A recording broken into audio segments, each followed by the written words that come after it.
Beaucoup. Je vais essayer de parler lentement parce que je vais m'exprimer en français.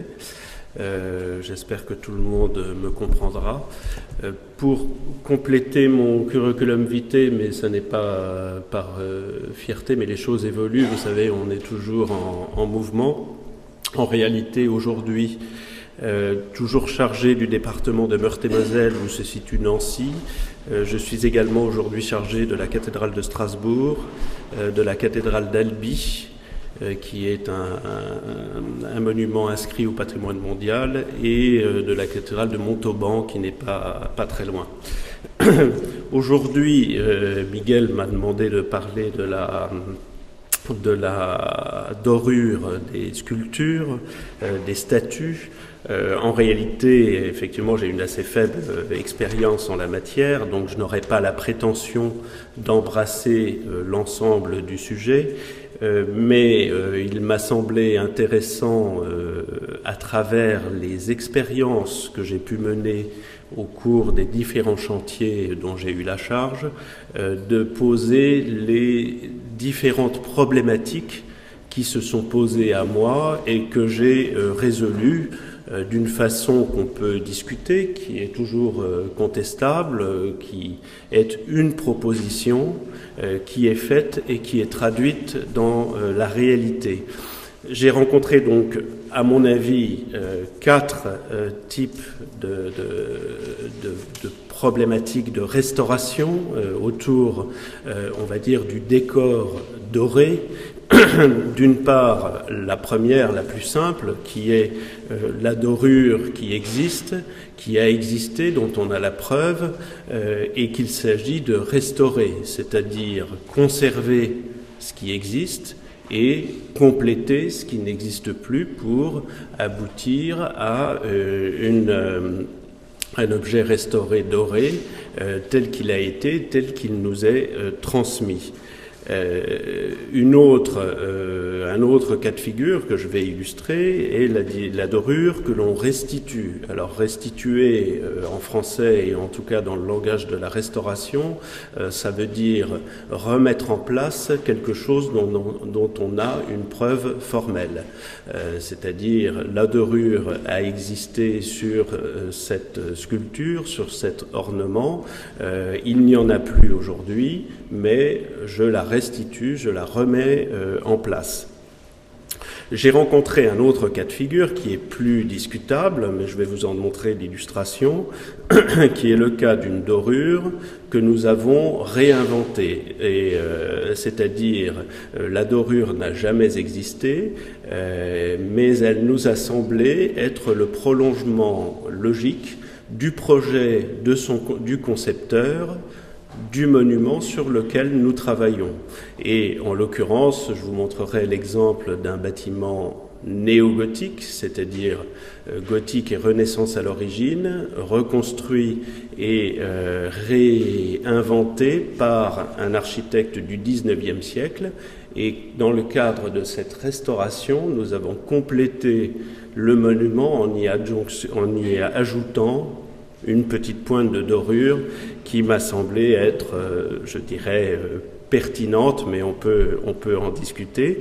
Et il y a un quatrième cas de figure qui, je trouve, est presque le plus intéressant, qui est celui de la dorure abandonnée, c'est-à-dire la dorure qui a existé, dont on a la preuve, quelquefois qui est encore là, mais qui n'est pas retenue dans le projet de restauration et qui est, dans certains cas, qui est même masqué. Et sous une couche de badigeon, la dorure existe encore, mais elle ne fait pas partie de la présentation du monument. Donc voilà, je vais essayer d'évoquer ces différents cas de figure assez rapidement. Je n'ai pas pu exactement les classer dans l'ordre parce que dans certains monuments, nous avons les différents cas de figure qui se présentent et qui ne sont pas forcément coordonnés selon ce plan. Deux mots en introduction, vous verrez après les photos permettent d'aller assez vite sur les différents sujets. L'origine de la dorure semble très ancienne. Les différents traités que j'ai pu consulter rapidement pour préparer ce colloque montrent que à l'époque romaine, on maîtrise parfaitement la dorure. Les témoignages restent très ténus. C'est le témoignage de Pline, par exemple, et certains disent qu'il existe encore ici ou là quelques traces, quelques fragments de dorure sur des monuments de la Rome antique du 1er siècle après Jésus-Christ.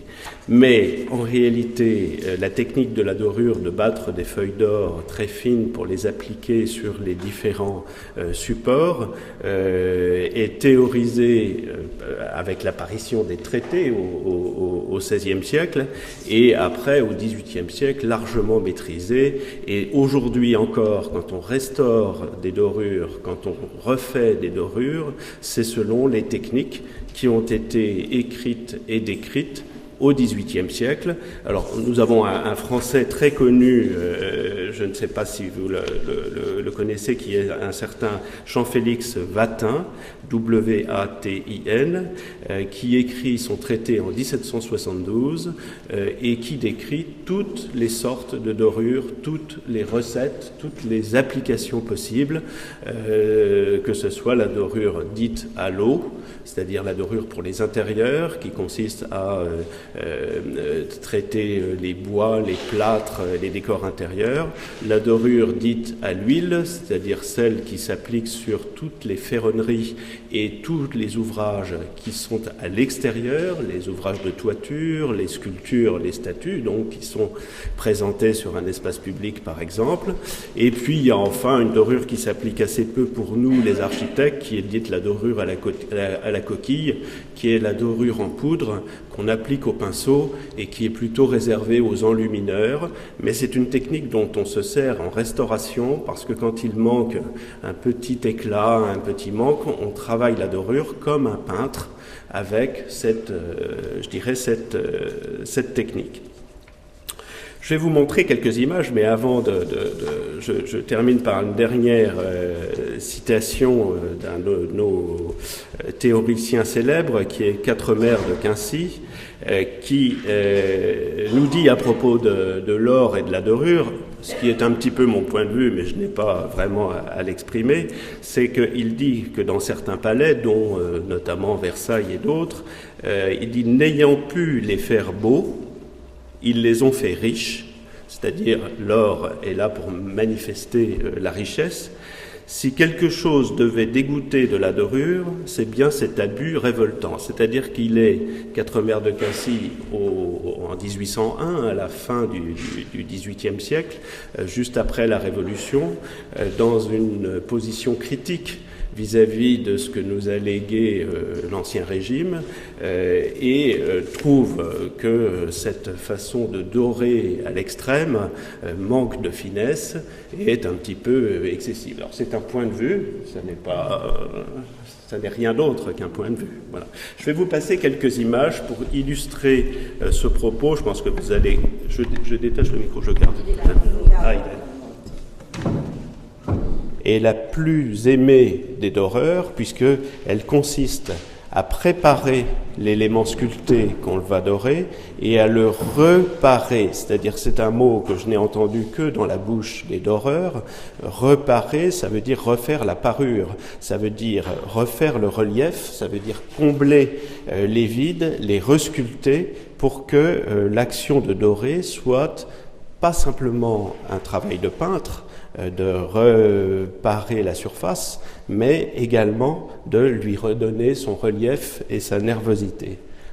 Alors, le support qui arrive chez le doreur dans ce cas-là est comme cette sculpture-là, et vous voyez qu'il y a des vides, des manques qui seront traités par le doreur. Mais laissons là le travail du doreur et voyons un exemple justement de dorure à l'eau. Là, nous sommes dans la Galerie des Glaces de Versailles. Je le cite pour exemple, moi je ne travaille pas à Versailles, mais on voit là une façon, je dirais, d'appliquer la dorure qui correspond à la magnificence du roi Soleil, qui s'identifie à l'or, justement, et qui, à travers les décors qui sont créés pour lui, fait exister de façon très présente cet or qui finalement fait en sorte qu'une sculpture en bois, comme ces supports de lumière, deviennent des manifestations d'une richesse extrême, alors qu'en réalité, ça n'est qu'un traitement de la surface. Les décors de cette époque et du château de Versailles sont largement alimentés en surface dorée, et bien sûr avec les surfaces sculptées. Je ne sais pas si vous voyez bien les images, mais je vais venir... ah oui, alors les choses se sont un petit peu mélangées.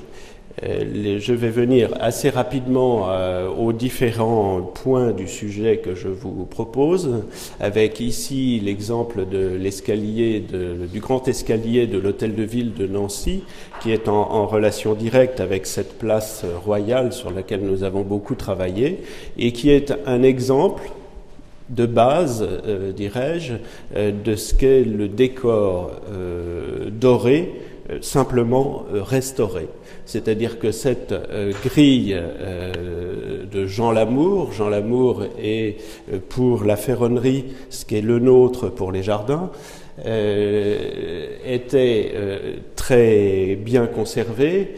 L'or a été fatigué parce que lustré, lavé et essuyé par les femmes de ménage très régulièrement, il finit par s'éroder, mais l'or qui est là est en partie l'or du XVIIIe siècle, restauré plusieurs fois, restauré encore par nous, et vous voyez les feuilles qui sont rouges, qui sont celles qui ont été traitées dans le cadre de cette restauration, mais on est dans le cas, je dirais, le plus simple, qui est un or qui existe et qu'on ne fait que restaurer. Là, cet autre monument très intéressant soulève plusieurs types de questions.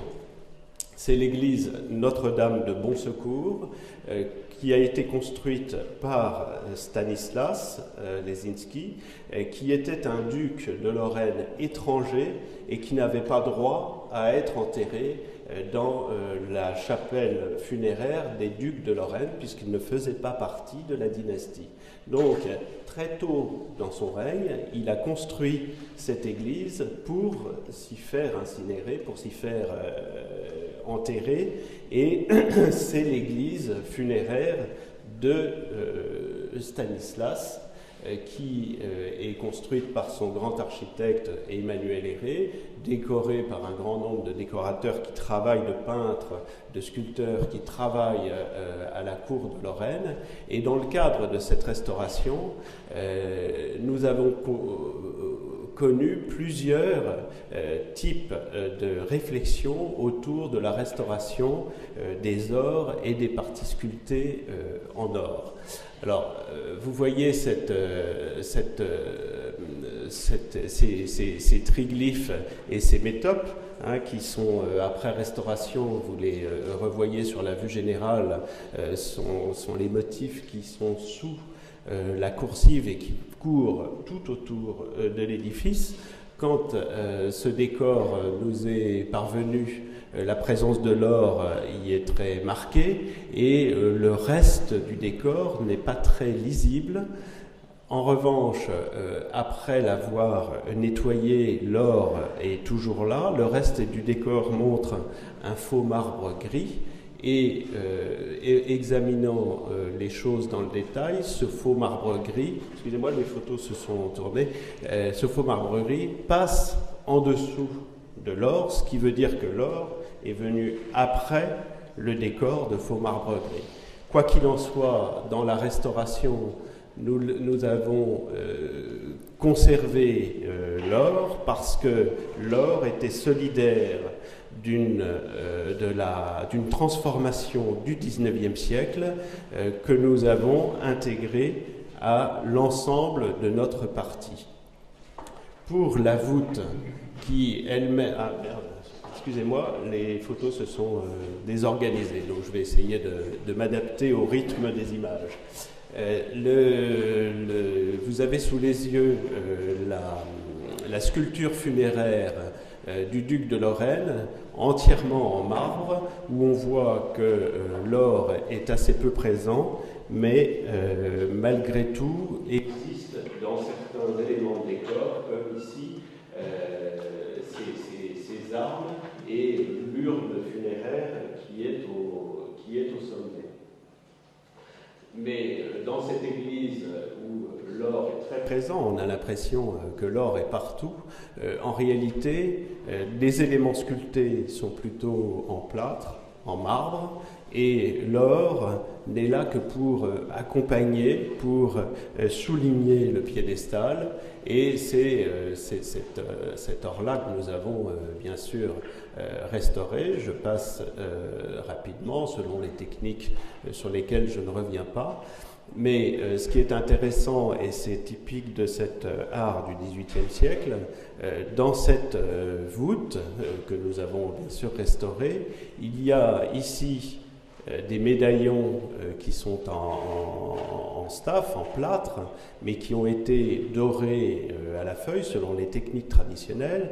Et en même temps, dans l'ensemble de ce décor, il y a la répétition de ces motifs, mais qui, eux, sont fins, sont peints sur la voûte, ne sont pas en relief et qui viennent dialoguer avec ces éléments qui, eux, sont réels.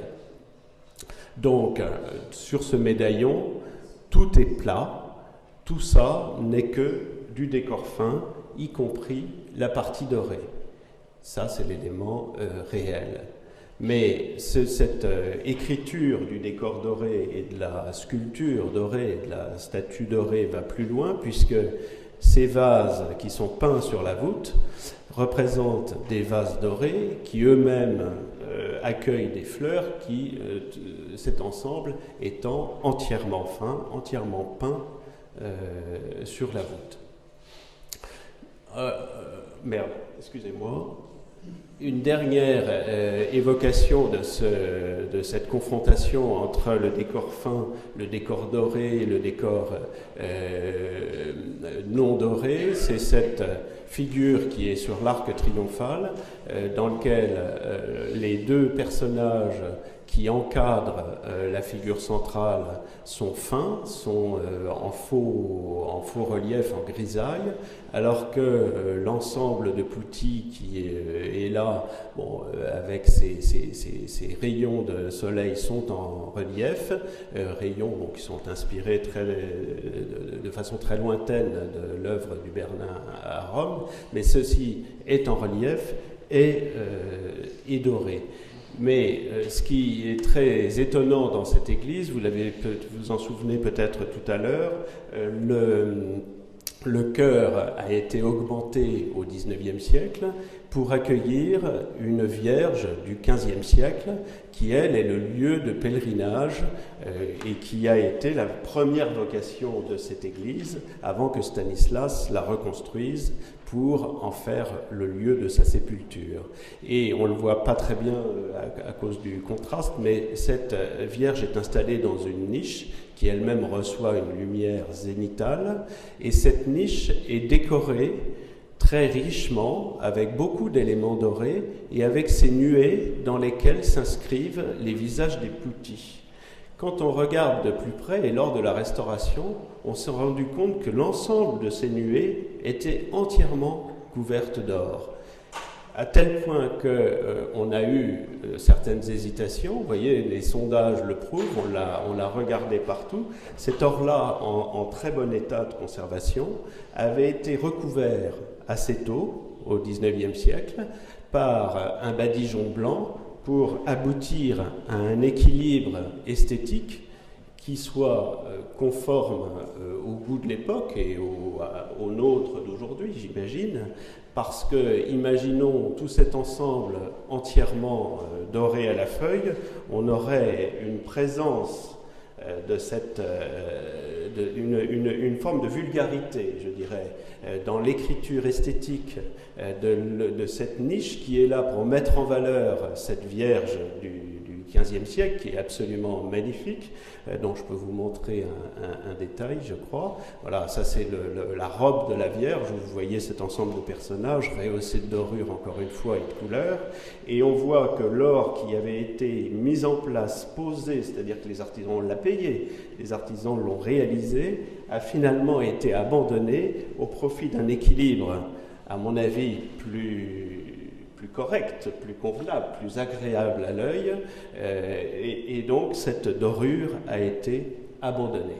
Ce que je trouvais intéressant comme étant un thème parmi lesquels nous avons à travailler dans le cadre de la restauration. Ici, deux exemples pour montrer comment la dorure peut être employée, à mon avis, de façon un peu excessive, mais c'est lié à notre ancien souverain Louis XIV. Maintenant, quand on a décidé de restituer cette grille, on a souhaité sans doute la faire comme elle était à l'époque du roi Soleil. Mais on voit quelle est la présence de l'or dans un monument quand on vient l'intégrer, alors que ce monument depuis a vécu au XIXe siècle, a vécu même pendant la République, vit encore aujourd'hui, puisque le château de Versailles accueille le Sénat régulièrement, donc dans la dynamique républicaine, mais on a quand même souhaité, vis-à-vis de l'image que présente ce monument au monde, restituer cette grille et ces dorures, et on est allé jusqu'à restituer sur les toitures de la partie centrale du château l'ensemble des dorures qui venaient orner à l'époque de Louis XIV, puisque la référence pour Louis XIV, c'est le soleil. Quelle meilleure illustration pour le soleil que l'or montrant étant une démonstration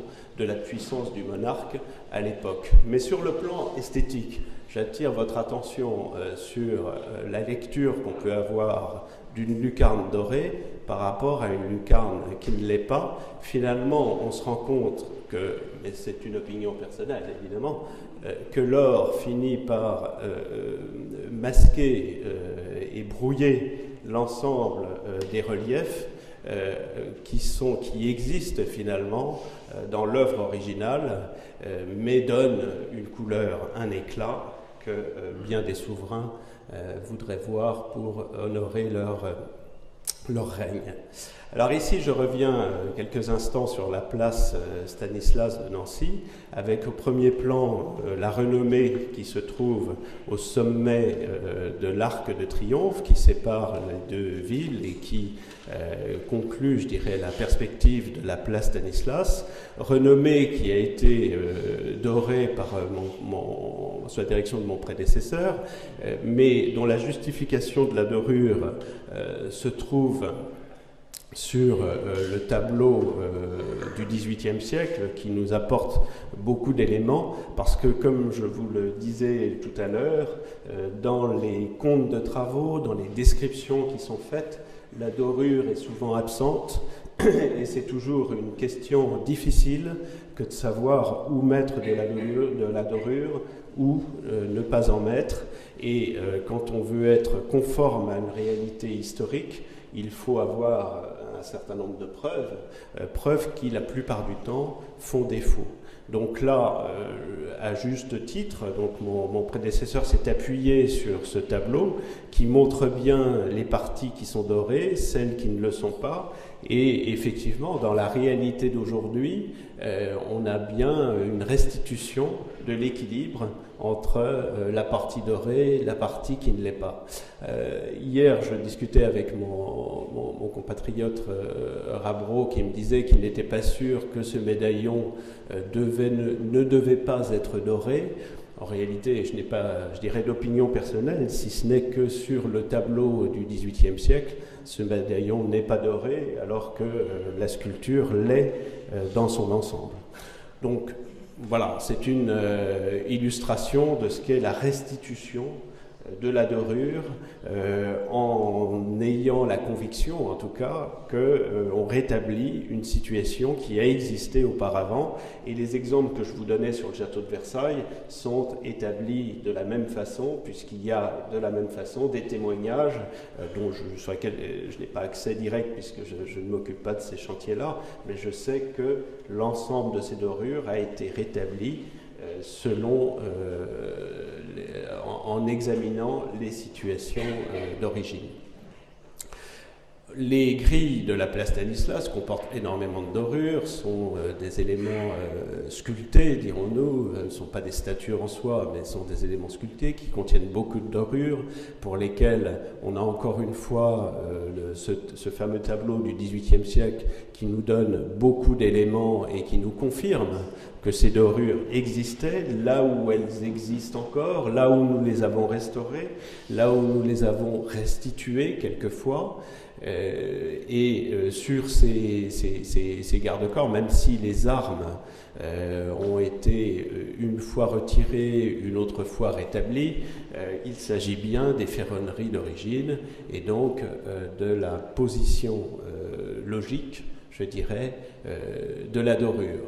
Mais nous y reviendrons tout à l'heure. Vous voyez sur une image comme celle-là que nous avons ces grilles de Jean Lamour du XVIIIe siècle, cette sculpture d'Amphitrite, cette fontaine d'Amphitrite en plomb du XVIIIe siècle, même si elle a été restaurée plusieurs fois. Et nous voyons ici au premier plan ces candélabres dont nous avons restitué une partie, mais qui sont un apport du XIXe siècle dans tout cet ensemble. Donc la dorure forme une cohérence, mais nous verrons qu'il y a d'autres éléments qu'il faut prendre en compte dans le cadre d'une restauration et que le paysage que nous voyons aujourd'hui est un paysage du XXe, du XXIe siècle, interprétant finalement les différentes strates de l'histoire. Donc la dorure en fait partie, mais n'est pas le seul élément. Donc je vais y revenir rapidement en conclusion. Mais la plupart des sculptures de la place Stanislas ne sont pas dorées, puisqu'il s'agit la plupart du temps de sculptures en pierre qui sont volontairement laissées brutes. Je vais faire un tout petit écart jusqu'à Lunéville, qui est à côté de Nancy, qui est un château qui a brûlé partiellement en 2003. Donc on s'est occupé de sa restauration. Et dans la dynamique de ce travail, nous avions espéré faire un grand projet pour le jardin, un projet que nous avons fait sur le papier, mais qui n'a pas été pour l'instant suivi dans les faits. Et nous intéressant à la sculpture de ces jardins, nous avons étudié les sculptures en place, étudié celles qui ont disparu et le traitement qui leur a été accordé. Et notamment, les sculptures en pierre étaient faites pour rester en pierre, ce qui est logique. En revanche, un grand nombre de sculptures des bassins qui ont été emmenées à Schwetzingen à la mort du duc de Lorraine et qui, après, ont été copiées à Schwetzingen pour être installées dans les différents bassins, d'après les comptes de travaux, sont des sculptures en plomb. D'ailleurs, les originaux existent, sont conservés à Schwetzingen, comme cet enfant avec le héron, et il est dit dans les textes que ce plomb était bronzé. Alors bronzé, d'après les différents traités, ça peut vouloir dire doré, ça peut vouloir dire recouverte d'une couche de cuivre, de poudre de cuivre, qui permettait de donner une couleur dorée finalement à ces sculptures. Ce qui veut dire, et vous allez comprendre, on reviendra sur la place Stanislas en conclusion, que ces sculptures en plomb qui nous sont présentées aujourd'hui brutes, avec le matériau brut, en réalité ont été érodées avec l'eau des bassins, l'eau des jets d'eau, ont perdu leur épiderme, si j'ose dire, leur couleur d'origine, mais quand elles étaient présentées dans les bassins, dans les jardins du temps du duc de Lorraine, c'était des sculptures qui avaient une apparence dorée. Et ça, c'est intéressant de le comprendre parce que si on voulait aujourd'hui remettre dans des bassins des sculptures en plomb telles que les originaux nous sont présentés, on serait finalement plus loin de l'image du jardin du XVIIIe que si on veut faire la même chose en bronze, par exemple, qui permettra d'avoir une couleur et un aspect plus proche de ce qu'était cette statue à l'origine. Alors, sur ce château de Lunéville, donc, il y avait un jardin très, très intéressant sur lequel nous avons travaillé, nous avons quelques regrets évidemment. Nous avons donc reconstruit les parties qui avaient brûlé, rétabli les toitures dans leurs volumes initiaux, rétabli les sculptures qui couronnaient les balustrades, et employé également un petit peu de dorure d'une façon qu'on pourrait dire de restitution, mais sans preuve formelle. Les croix de Lorraine avaient disparu parce que à la Révolution, on avait fait disparaître les traces de la présence du duché, mais les traces de ces croix de Lorraine existaient dans les ferronneries, donc nous avons pu les rétablir, et en même temps, nous nous sommes autorisés quelques pointes de dorure qui permettent, à mon avis, de donner à ces ferronneries un petit éclat sans excès, mais qui est conforme à ce que pouvait être l'ouvrage d'origine. Autre élément de décoration, de sculpture, dirons-nous, les épis de faîtage qui sont là pour couronner les toitures. Certains étaient tombés, donc nous ont permis d'avoir des modèles. Aucune trace de dorure n'existait plus sur ces épis, mais nous les avons restaurés en considérant finalement que la dorure était l'accompagnement logique et naturel d'ouvrages de cette nature, conformément à ce qui se faisait à l'époque. Et aujourd'hui, donc, ces épis de faîtage trônent en haut des toitures avec ces pointes de dorure qui soulignent les reliefs, conformément à ce qui se faisait à l'époque, mais sans preuve formelle, si ce n'est sur une gouache ici ou là, mais pas de façon très nette. En tout cas, beaucoup moins nettement que vis-à-vis de Nancy, où les représentations de cette place Stanislas sont tellement fidèles, tellement fines, qu'elles nous permettraient une restitution très, très précise. Alors, excusez-moi du sens de l'image. Là, je vais illustrer rapidement le palais ducal de Nancy, encore une fois, dont la toiture a entièrement brûlé au XIXe siècle et qui a entièrement été reconstruite par Émile Boswillwald.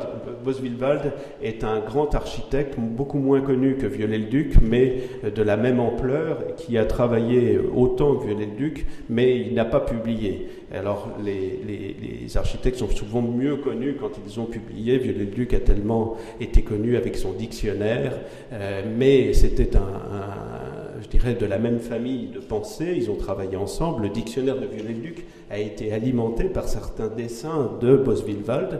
Et donc, ce Boswillwald, au XIXe siècle, reconstruit la toiture du palais ducal de Nancy en réécrivant une espèce de décor de la Renaissance, réinventé au XIXe siècle, réinventé par lui. On est donc exactement dans ce que nous pourrions appeler du néo-gothique, néo-renaissance, et ayant en charge la restauration de cette toiture, c'est là où nous avons réinventé, je dirais, la dorure qui n'avait jamais existé, mais qui, à notre avis, allait dans une continuité logique et naturelle du projet de Boswillwald pour ce palais ducal. Donc, je vous montre quelques éléments, la couronne ducale réinventée, les alérions qui sont les symboles de la famille ducale, qui sont les seuls éléments sur lesquels nous avions retrouvé des traces de feuilles d'argent. alors que nous avons, nous ici, retraduite avec des feuilles d'aluminium pour garder la brillance, l'argent ayant l'inconvénient de s'altérer, de s'oxyder, et donc de devenir noir, de se noircir. Mais c'est parmi les éléments dorés ou argentés le seul élément qui comportait des vestiges qui nous ont permis de le restaurer conformément à un état d'origine. Tout le reste de la dorure a été inventé par nous dans le cadre du projet de restauration pour, excusez-moi du sens des photos, qui se sont inversées toutes seules. J'espère que la dernière sera dans le bon sens. Et donc vous voyez tous ces ornements dorés, mais je suis désolé, correspondent à la liberté que nous avons prise dans le cadre de ce projet de restauration. Et enfin, pour finir, je voudrais revenir sur la place Stanislas avec deux sujets concernant les statues. Et deux sujets qui concernent des statues qui étaient dorées et qu'on n'a pas dorées. Alors, le premier sujet, c'est les fontaines, mais on va y venir rapidement. Et le deuxième sujet, c'est le personnage central qui, ici, est le roi Louis XV, cerné par ses vertus. Hier, Daniel Raporeau nous en a parlé, et dont on a, par ce tableau, la preuve, à mon avis assez formelle, qu'elles étaient dorées. On voit bien ici l'équilibre de la dorure entre le piédestal en marbre blanc, les emmarchements en marbre blanc également, les allégories, les vertus qui sont des statues entièrement dorées, le personnage du roi entièrement doré, la renommée dont on a parlé tout à l'heure entièrement dorée. On voit que les statues des fontaines étaient également entièrement dorées, mais il se trouve que l'équilibre coloré, ça n'était pas que l'or. Il y avait aussi des couleurs sur ces grilles, couleurs qui étaient celles du bleu, le bleu de roi, parce qu'il s'agit d'une place royale, et la symbolique entre les couleurs bleues et les couleurs or était une forme d'hommage au roi. En réalité, au XIXe siècle, ces couleurs se sont modifiées. Vous voyez, là, on voit très bien la couleur bleue de ces grilles, parce que, alors c'est l'explication que je donne, ces grilles, en réalité, ont rouillé. Et la rouille, prenant cette couleur brune, a fini par être dominante. En même temps, la rouille n'a pas été suffisante pour détruire l'or, donc pendant longtemps, on a vécu avec cet équilibre brun et or, l'or subsistant et la rouille du fer sur là où était la peinture prenant le dessus. Ce qui fait que, et j'y viens rapidement, aujourd'hui on a cet équilibre entre le brun et l'or, et ce brun et or a été fait dès l'origine sur les candélabres qui viennent compléter l'équilibre général de la place. Ce qui fait que finalement, l'équilibre de couleurs que nous avons aujourd'hui, c'est un équilibre qui n'est pas celui du XVIIIe siècle, qui nous a été apporté progressivement par l'histoire, qui correspond plutôt à l'état du XIXe siècle, et c'est celui-là, finalement, que nous avons restauré et respecté.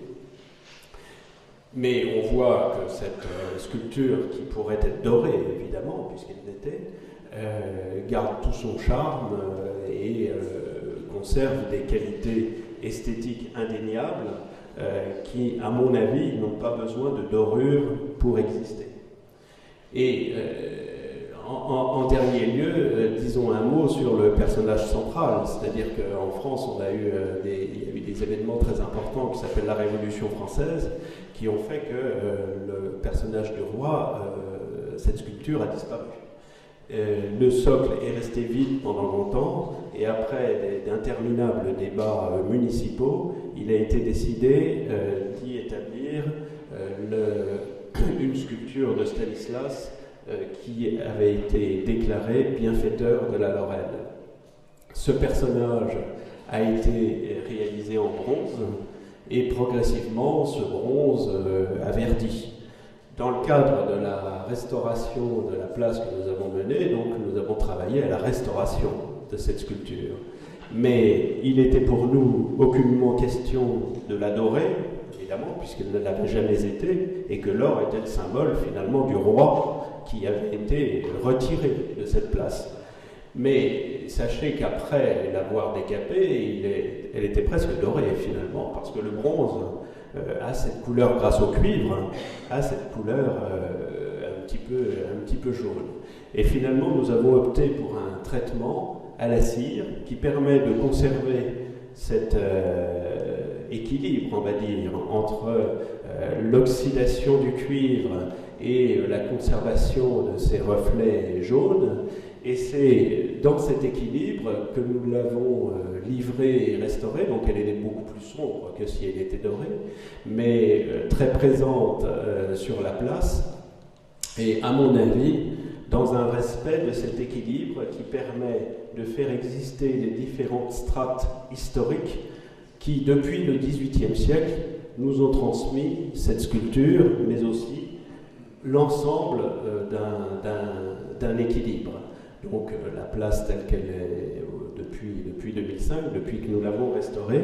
Et je voudrais juste faire un petit rappel en conclusion, que l'or est là pour scintiller à la lumière, et que quand nous établissons nos projets de restauration et que nous y intégrons l'or, n'oublions pas que la lumière, nous savons aussi la faire la nuit, et qu'aujourd'hui, au XXIe siècle, faire briller l'or, c'est également savoir éclairer l'or. Voilà. Je vous remercie.